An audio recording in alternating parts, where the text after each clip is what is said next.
This is Fox Talk 950.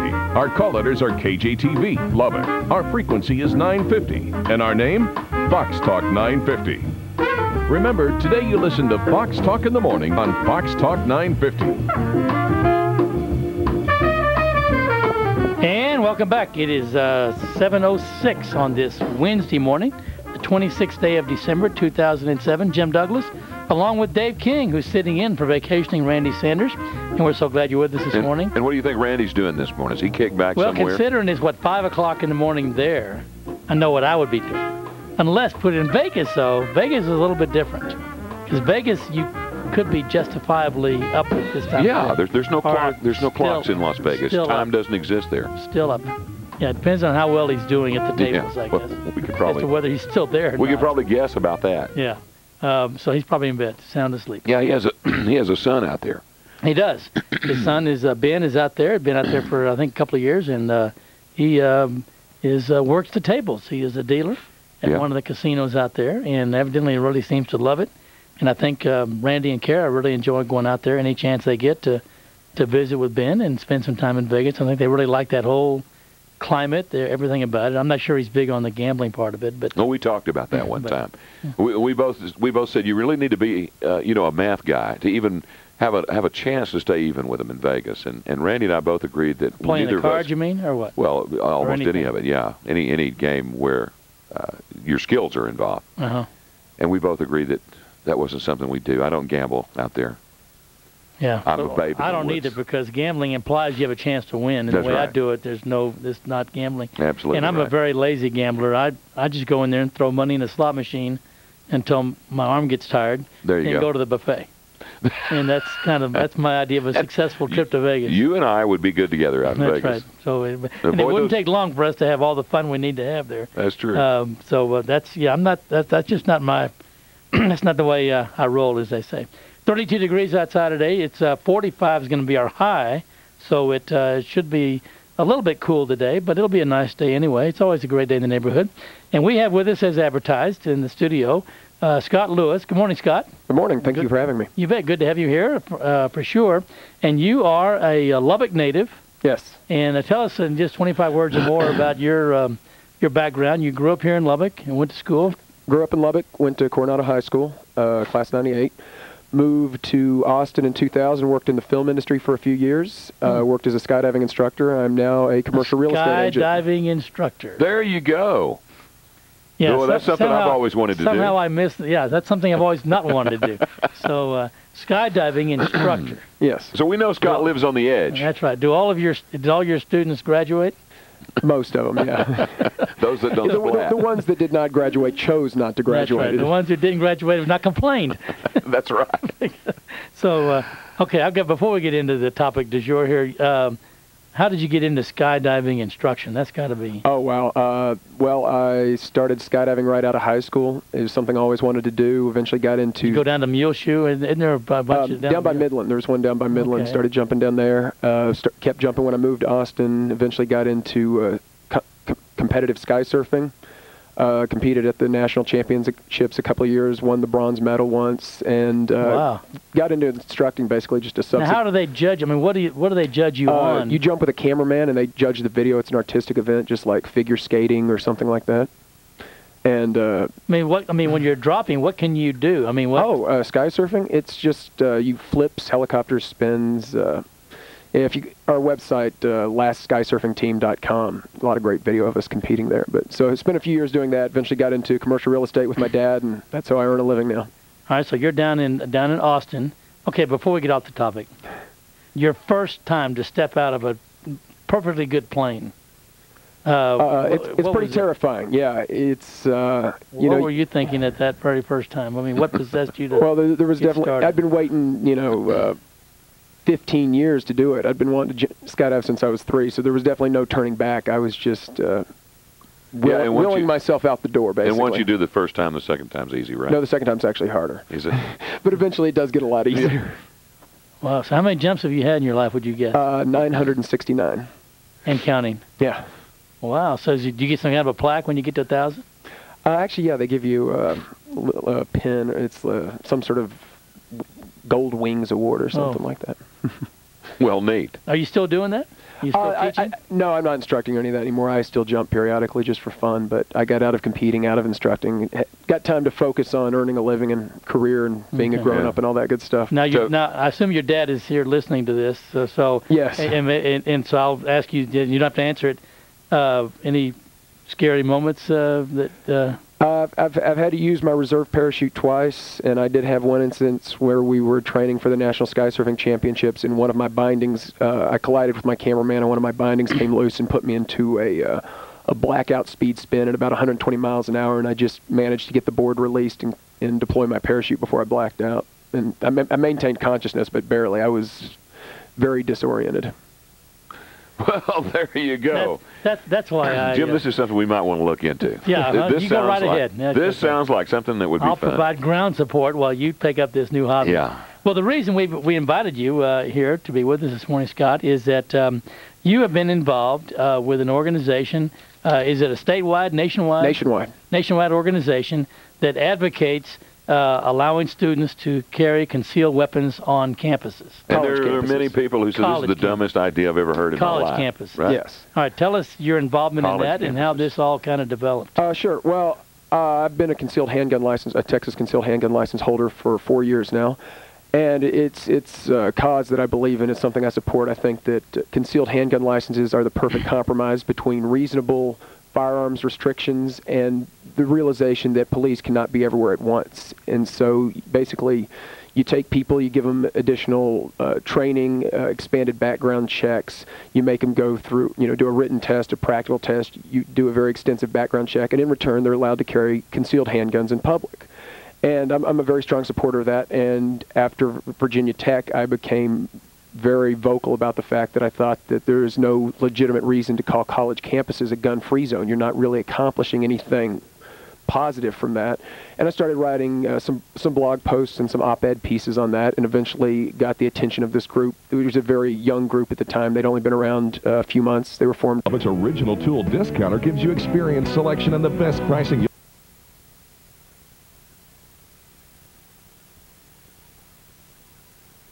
Protests where college students wore empty holsters on campus. Basically, it's just a way of drawing attention to the issue. Was there a good response to that? Yeah, we had a great response to it. We had protests on about 125 campuses nationwide, and we got a lot of good media coverage. We were on CNN Headline News, Fox News. The AP picked up a story about it. So we got a lot of attention from that, which is really what we wanted, which is to get our message out there. And so after I wrote that press release for them, that kind of evolved into my current role as the media coordinator for Students for Concealed Carry on campus. What has been the reaction from campuses about this effort? Yes. Administrations. Yeah. Faculty. Most of them are against it. Well, now we do have some faculty members. In fact, and I wish I could, well, he'd probably prefer I not mention his name. We actually had one professor at Texas Tech who wore a holster during the protest. So there are faculty members who support us. And our group right now is just shy of 10,000 members nationwide, and that's about 90% college students and about 10% faculty, parents, and concerned citizens. And, most faculty are against it, but again, that's because most people really don't know what we're proposing, and they don't know the statistics and the facts of concealed carry, because there are a lot of people out there. And this is basically why our first objective is just an information campaign. We want people to know that these concealed handgun licensing laws exist. We want them to know what the laws are, and we want them to know how they differ on college campuses from everywhere else. So then when they start looking at these statistics, they realize that these same individuals that we're talking about allowing to carry concealed handguns on college campuses, they can already carry virtually everywhere else. And so once we get that information out there, people are more open. In fact, right now there's community college in Kansas, which we've been working with, and they're considering implementing a policy that would allow licensed individuals to carry concealed handguns on campus. Montana State University is currently deciding whether or not to allow concealed handguns on campus, and we're working with state legislators in a couple of states, including Texas, to develop legislation that would basically allow concealed carry on college campuses. So we're getting support out there. It's just that a lot of times in the world of academia, this is, guns are frowned upon in general, and the idea that you're going to allow anybody to carry them on campus, much less college students, is met with a very negative knee-jerk reaction. We're visiting with Scott Lewis, and we're talking about students for concealed carry on campus. And there's a website that people could check out. Concealedcampus.com or concealedcampus.org. Okay, either one of those you could check and find out more about it. Is there a charge to be a member of this? No, in fact, currently we just register. Yeah, you go on and you can find information on the site on how to register. There's no charge. And again, concealedcampus.com or concealedcampus.org. Yes. Either one of those websites would work for what we're talking about. And it's 32 degrees outside. High today at 45. Just wanted to keep you aware of that. And are there any, Scott? Are there any campuses? Major university campuses now that allow this? Yeah, Utah passed a state law. Well, actually, the courts decided about, I guess it was a year and a half ago, that state colleges or tax-subsidized colleges in the state of Utah could not prohibit concealed carry on campus. So all 9 public universities in the state of Utah now allow concealed carry on campus, as does Colorado Springs University. Colorado State University, in Fort Collins. Yeah. They've allowed it for 4 years, I guess, since the implementation of concealed carry in Colorado. Blue Ridge Community College in Wires Cave, Virginia, has allowed it for the past decade, and none of these schools have seen any incidents of violence as a result. None of them have seen gun thefts, accidents, anything like that. Well, let's take a break. I'll tell you, let's take a break. There's more things I want to talk to you about. It is 7:17 now on this Wednesday morning. We're talking with Scott Lewis about students for concealed carry on campus. 32 degrees, high today at 45. 770-5950 if you'd like to be a part of this. We'd love to hear from you. Jim Douglas, that's Dave King sitting in for vacationing Randy Sanders, and our guest Scott Lewis. Stay with us. We'll be right back for a lot more of Fox Talk 950, the voice for Lubbock.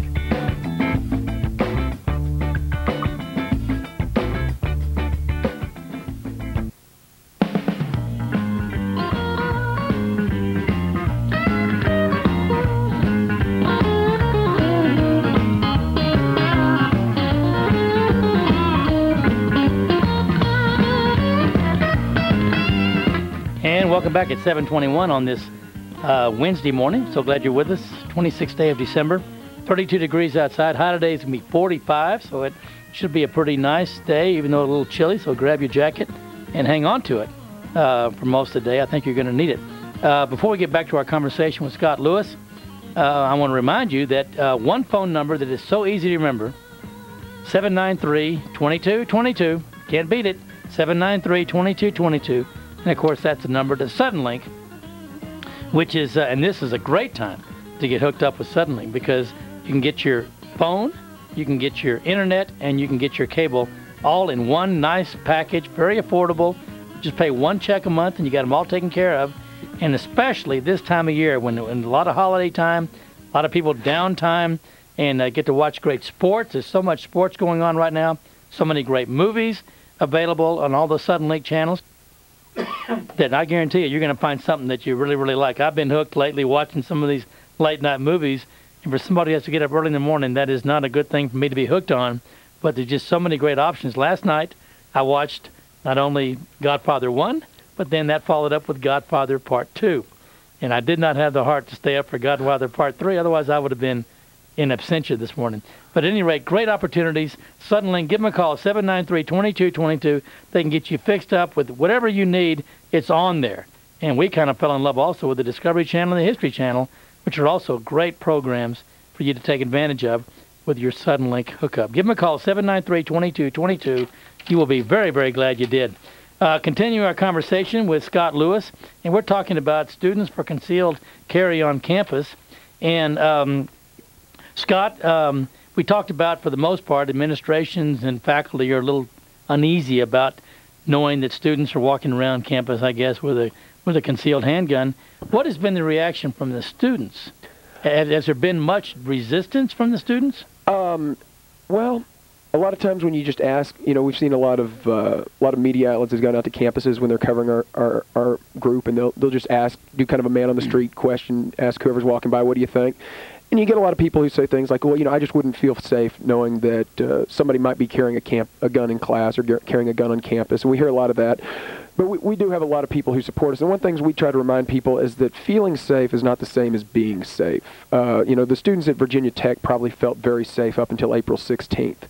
And so what we're talking about is, allowing the same individuals that are licensed to carry concealed handguns in virtually all other unsecured locations. And by unsecured, I mean any place where there's not a metal detector or an X-ray machine.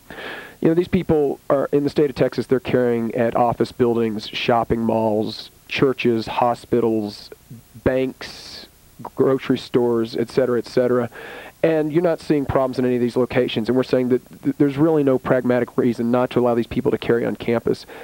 And one thing we remind these people who come to us and they say, well, I wouldn't feel comfortable knowing that somebody in class might be carrying a concealed handgun. What we remind them is that in most states, including Texas, that have concealed carry licenses of some sort, the rate of concealed carry is about 1%. That means that statistically 1 out of 100 people wherever you are is licensed to carry a concealed handgun. So if you're sitting in a packed 300-seat theater over at Tinseltown Theaters, statistically there are 3 people in there carrying a concealed handgun. If you're out at South Plains Mall with 1,000 other shoppers, statistically 10 of the people in there are carrying a concealed handgun. So these students, whether they realize it or not, are around people on a daily basis that are carrying a concealed handgun, and it doesn't make them frightened. They're not unable to go about their business. It doesn't impede their routines, and it's not going to impede their routines at school. It's not going to make them unable to learn, impede the learning process, or anything like that.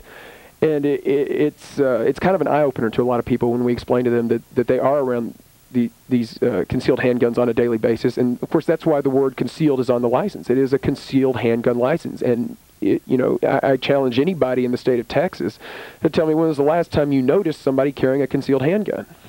Yeah, good point. 770-5950 if you'd like to ask a question or make a comment. We'd love to hear from you. It's 7:26 now on this Wednesday morning. What are the laws in the state of Texas now, and what does your group want to see changed? Well, basically, right now, there is a state prohibition in Texas against carrying on college campuses. There's a few places in Texas you're not allowed to carry. One is bars, or any establishment that earns 51% or more of its income from the sale of alcohol for on-site consumption. And, of course, some obvious things like federal buildings, courthouses, any place like that that's a secure location with metal detectors and X-ray machines, airports, of course, and then college campuses. And we don't feel that college campuses belongs in that group. We think that the same individuals that are carrying everywhere else, they should be afforded that right on college campuses because, as you know, college campuses are an unsecured location. Declaring a college campus a gun-free zone really does nothing to prohibit somebody who's not concerned with following the rules from carrying a gun on campus. So what you're basically doing is you're stacking the odds in favor of anyone not concerned with following the rules. Now, would it take a state law? We would like to see Texas follow Utah's lead in saying that public colleges, which receive tax funds, cannot prohibit concealed carry on campus. And they've already passed laws in Texas saying that municipal buildings cannot prohibit concealed carry, that state offices that are not secured locations cannot prohibit concealed carry. And we just want to see that same philosophy extended to college campuses. Say by secure, anyone's got like to go through a screen. Yeah, if you go through a metal detector and an X-ray machine and stuff like that, and you could actually ensure me that you're providing for my protection, then I'll accept that. That's the way we all feel for the most part, is if you're providing for our protection, that's fine. But if you're just saying, hey, you who obeys the laws, don't bring your gun on campus, that really doesn't do anything to stop someone like the Virginia Tech shooter from walking on campus and creating a bloodbath. Are you getting much support from the legislature in Texas? We are. We are working right now with a Democratic representative and a Republican senator, and we're meeting with some state officials over the next month to start working on drafting some legislation. And you're going to see in the next month legislation filed in another state. I'm not allowed to mention yet which state it is. It's going to be in the next about 10, 15 days. You'll see legislation filed. And we're hoping to see, like I said, more states follow Utah's lead. As I said, there are 9 public universities in Utah that have for the last 3 semesters allowed concealed carry on campus. They allow concealed carry in the dorms and everywhere else. They have not seen any issues. Colorado State University has allowed it for the last 4 years. Wires Cave Community College in, Blue Ridge Community College in Wires Cave, Virginia, has allowed it for the last decade. And again, none of these schools have seen any problems. Just like the 40 states that have liberal concealed carry laws have not seen an increase in crime. Before concealed, 15, 20 years ago, when everybody was first proposing these concealed carry licensing laws, opponents were they were screaming there's going to be blood in the streets. They were saying you're going to see fender benders and arguments over shopping carts turn into shootouts, and of course none of that has happened. And just the same way you're not going to see classroom debates turn into shootouts. This hasn't caused problems anywhere else. It's not going to cause problems on college campuses.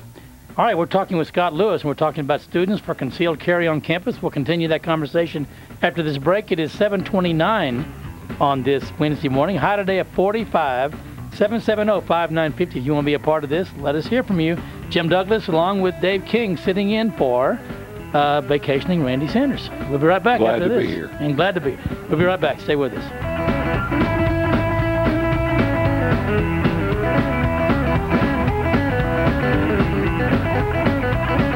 It's The Radio Factor with Bill O'Reilly, today at 5 p.m. on Fox Talk 950.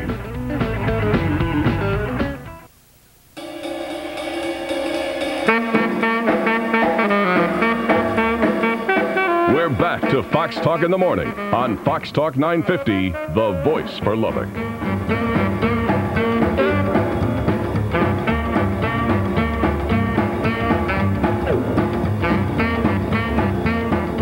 And welcome back. So good to have you with us. It is 7:36 on this Wednesday morning. Jim Douglas along with Dave King.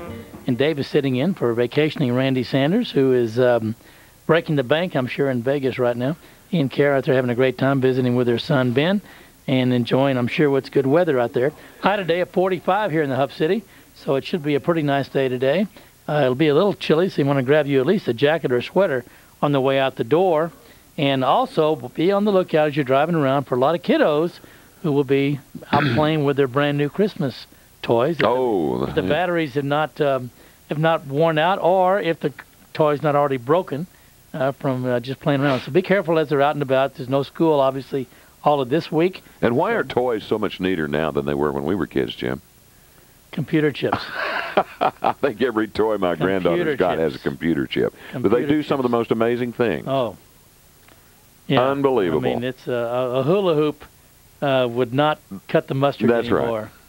Right. Or a pair of roller skates. Yeah, I was with a key. Was telling my daughter yesterday. I said when I was a kid, a high-tech toy was a paddle with a red ball and a band on it. You know, you remember those paddle balls? How does that work? I don't know. Golly. Yeah. I never could make that work. But that's a high-tech toy that I kind of got when I was young. I got quite a few contusions and from trying to make it work. That ball seemed to find my eye pretty regularly. We have in the studio with us Scott Lewis. We'll continue our conversation. Scott is a Lubbock native who now resides in the Austin area, and he is an advocate for students for concealed carry on campus. You were mentioning before, Scott, that the numbers of your advocates is growing at a pretty good clip. Right. In fact, after we had our national empty holster protest at the end of October, for about the next month there, we were growing at a rate of about 50 new members a day. Now, it's slowed down a little bit now. It's more around 20, 25 a day. But is it national or local? I mean, it's our state. It's a national group. Okay. And Texas is our most active state, followed by Ohio is number 2. We have our most active campus is Texas State University, has about 200 members. Mm-hmm. And Texas A&M is second, and I think Tech would be third. Really? But, yeah. Now, are you getting any support from organizations like the NRA or people like that? We've had several organizations issue press releases and speak out in support of us. Second Amendment Sisters, Citizens Committee for the Right to Keep and Bear Arms, Jews for the Protection of Firearms Ownership. Gun Owners of America has been very supportive. The NRA has not spoken out in favor of us yet. However, we've contacted them. We're trying to get that support, and we have met with a representative of the Texas State Rifle Association, which is the Texas affiliate of the NRA, and they're going to be working with us to draft this legislation. So we are getting some support there. Now, has law enforcement taken an official stand? Well, there's no. Each organization, I mean, is none of the organizations have taken an official stand. We've heard from different members of different organizations. We've got the president of the Texas Fraternal Order of Police is supporting us. The police chief in San Marcos, Texas, which is, of course, where Texas State University is located, he's supporting us. We've had, I know, the chief of police at the University of Texas and at Texas State. You know, each of these campuses has their own police force. Right. And those two police chiefs spoke out against us. So it's mixed. It's like always. You know, our position is that a lot of times these campus police forces, you have to understand that, that they're seeing the worst of college students. Their opinion of college students is typically not very high. So it's, you know, kind of understandable that they're going to speak out against this. And also, you got to remember this. This isn't going to make their job any easier. It's certainly not going to make them any safer. They're already carrying guns, so it's going to give one more thing that they have to police. So that's one of the reasons that, you know, that they're opposing it, is they don't want to have to be checking handgun licenses and stuff like that, like you know, say a highway patrolman would. Right. What about student government associations? Any of them joined in on this? The Texas State Student Government Association actually has a bill before them right now, which they're going to vote on this and try to get it approved as a student referendum. Basically, at this point, it would be more symbolic, but just to say that the student body is behind it. So we've got some support in that arena. What about the fear that, let's just say a Virginia Tech thing happens again someplace, heaven forbid, and somebody has carried on a gun on campus and just starts going crazy? What about the concern, or is there a concern, that everybody who's concealing a weapon pulls theirs out, and now you've got Dodge City and a lot of chaos and maybe more, you know, extra damage than well, I think you would already have. You'd already have Dodge City going on in that case. Well, and this is an argument we hear a lot. And one of the things we try to point out to people is that life is not a John Woo movie. Real-world shootouts do not involve 10 minutes of people diving over desks and crashing through windows and ducking behind doorways to reload. 1997 FBI study found that most real-world shootouts are over in less than 10 seconds. And that's including, you know, shootouts with police officers shooting at a guy barricaded inside a building, and scenarios like that concealed handgun license holders are never going to encounter. So what you're realistically looking at is a guy pulls a gun in a classroom, a student or a faculty member with a concealed handgun license draws his or her weapon, and you're looking at 3 to 4 seconds of exchanged gunfire before one of them goes down. Now, I personally cannot see any way that 3 to 4 seconds of two individuals shooting at each other could possibly be worse than 10 minutes of an uncontested execution-style massacre like we saw at Virginia Tech, where guys basically walking up and down the aisles of a classroom, shooting everybody in the head at point-blank range. It's just not, it's not this Hollywood scenario. You know, real-world shootouts are not like the train station scene at the end of The Untouchables, where, you know, they're shooting back and forth from 75 feet away for 15 minutes and everybody in the crossfire is going down. That's not the way it works. And so the idea that a shootout would somehow make things worse, or that, you know, this Wild West scenario, I mean, really the whole Wild West notion is kind of, it's a fallacy, because even if you look at the real shootout at the OK Corral, this was a shootout involving 9 armed individuals. It lasted about 30 seconds. Tell us again about the for an individual to be authorized to have a concealed weapon. What are some of the tests or screens that they go through? Well, some of the requirements are, in the state of Texas, you cannot have had a felony conviction ever. You cannot have had any level of family violence conviction. You cannot have had a Class A or B misdemeanor conviction, which is basically anything but a traffic violation, in the last 5 years. And you cannot have been adjudicated mentally ill or a danger to yourself or others. You cannot be chemically dependent.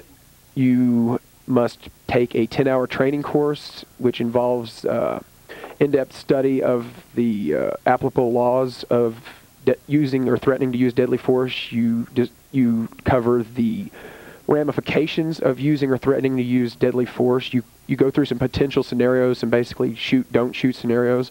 And then you have both a written test, which is basically covering the laws, and then you have a practical test on the shooting range where you actually have to prove your proficiency with a weapon.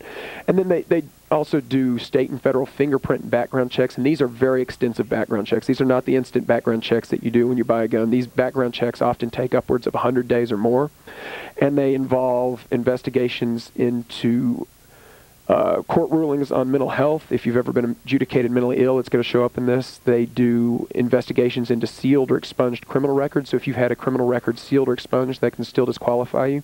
So it's a very in-depth background check, and there is a process involved here where they're not just, you don't show up and pay a $20 fee. Basically, you're in this for about $250. You've taken a course, you've taken a written test, a shooting test, etc., and you've passed a lot of background checks by the time you actually get your concealed handgun license.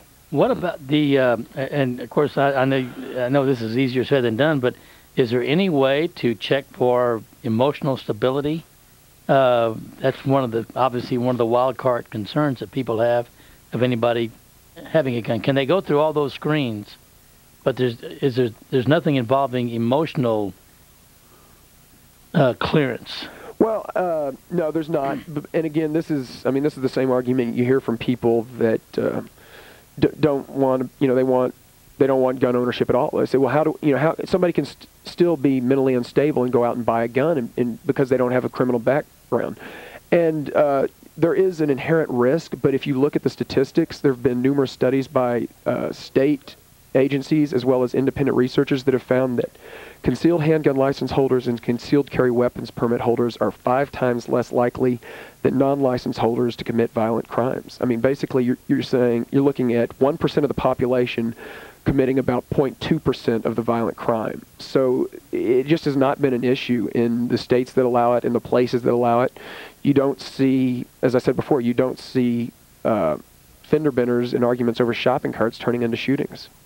What about theft on campus? So is there a concern that if there's that many people having guns, it's easier to steal a guy's backpack or something else where he may be keeping it? Well, as far as people that are actually carrying, it's not particularly an issue, basically because there are much easier ways to get hold of a weapon than to try to assault or rob an armed individual. Where we hear that concern a lot is in dorms and campus housing.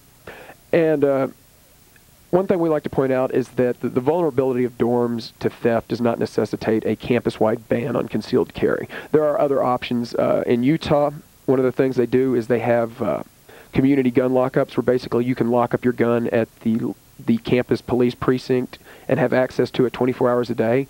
And even though the students there are allowed to keep their guns in their dorm rooms if they want to, most of them take advantage of this community gun lockup. And also there are options like room safes, floor safes, things like this that can be implemented. And the other thing you have to remember is that this is, especially in Texas and the vast majority of the states that allow concealed carry, you're talking about individuals age 21 and above. So dorms are not a big issue in the fact that most individuals age 21 and above are not living in dorms. In fact, we compared the housing statistics from 2004 at the University of Texas, which is a university with about 52,000 students, and compared that to concealed handgun licensing statistics, and found that statistically you're looking at probably less than 20 individuals with concealed handgun licenses living on campus. So, you're talking... So 21 was the minimum age to allow this anyway, right? In the state of Texas, 21 is the minimum age unless you're active duty military, and if you're active duty military, the state will issue you a license at the age of 18. Is there any restriction on the type of, we're talking handguns here, sure, correct? Is there any restriction on the type of handgun that they could carry? If you qualify with a revolver, you're only licensed to carry a revolver. If you qualify with a semi-automatic pistol, you're qualified to carry either a revolver or semi-automatic. And as long as it's a legal pistol, there is no real restrictions on it. And is there any requirement to have it holstered while you're carrying it somewhere on your body? It has to be concealed. You cannot carry it openly in the state of Texas. In the state of Texas, the only person who can openly carry a firearm is a law enforcement official with a badge showing. And then what about like having? Is it requirements as far as the pistol having to have a safety on at all times, or anything like that? Well, no, because for instance, a lot of revolvers don't have safety. It's just because the way they're designed, they're not made with a safety. So there's not a lot of restrictions on the way you carry. Basically, it just has to be in your control, and it has to be concealed. Mm-hmm. Yeah, that's pretty much the requirements. I don't understand the concealment part. What's the purpose of that? Where you'd mentioned that a peace officer can carry a weapon on his belt, so and it's not concealed. So why would it need to be concealed if you were a student, let's say, in the campus environment? Basically, the reason, and some states do allow for open carry. Arizona, Ohio, several states have open carry laws, and a lot of them allow for open carry without a license. On campuses? Some of them actually do not.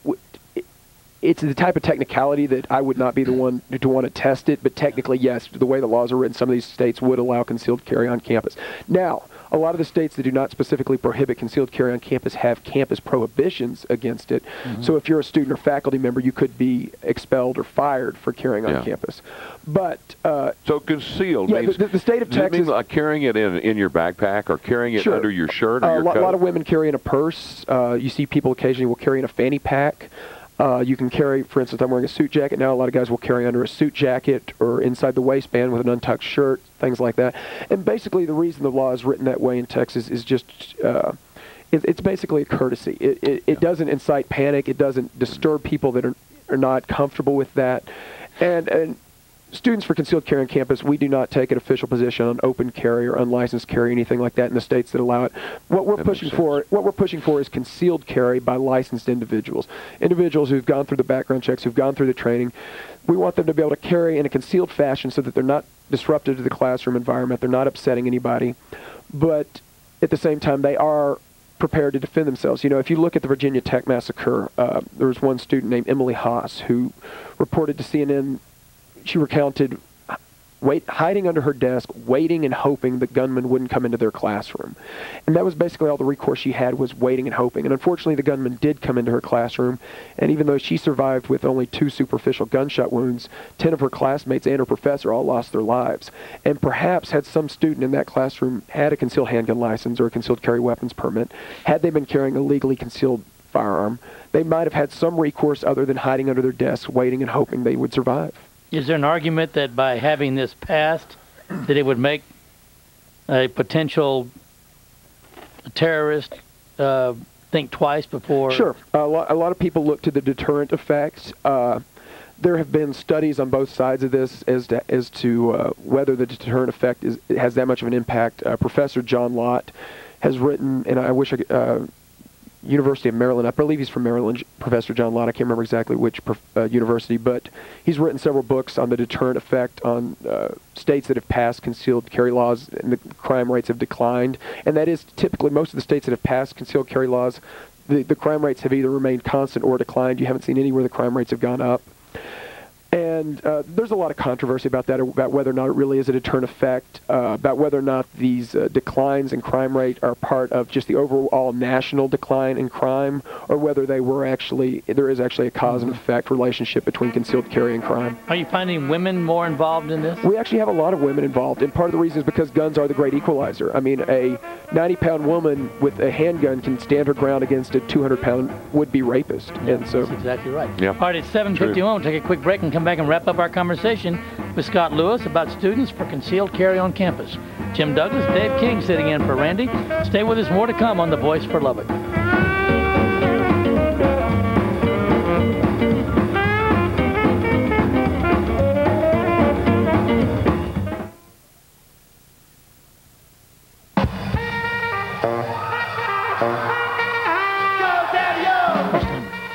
And welcome back. It is 7:53 on this Wednesday morning, so glad you're with us. Wrapping up our conversation with Scott Lewis.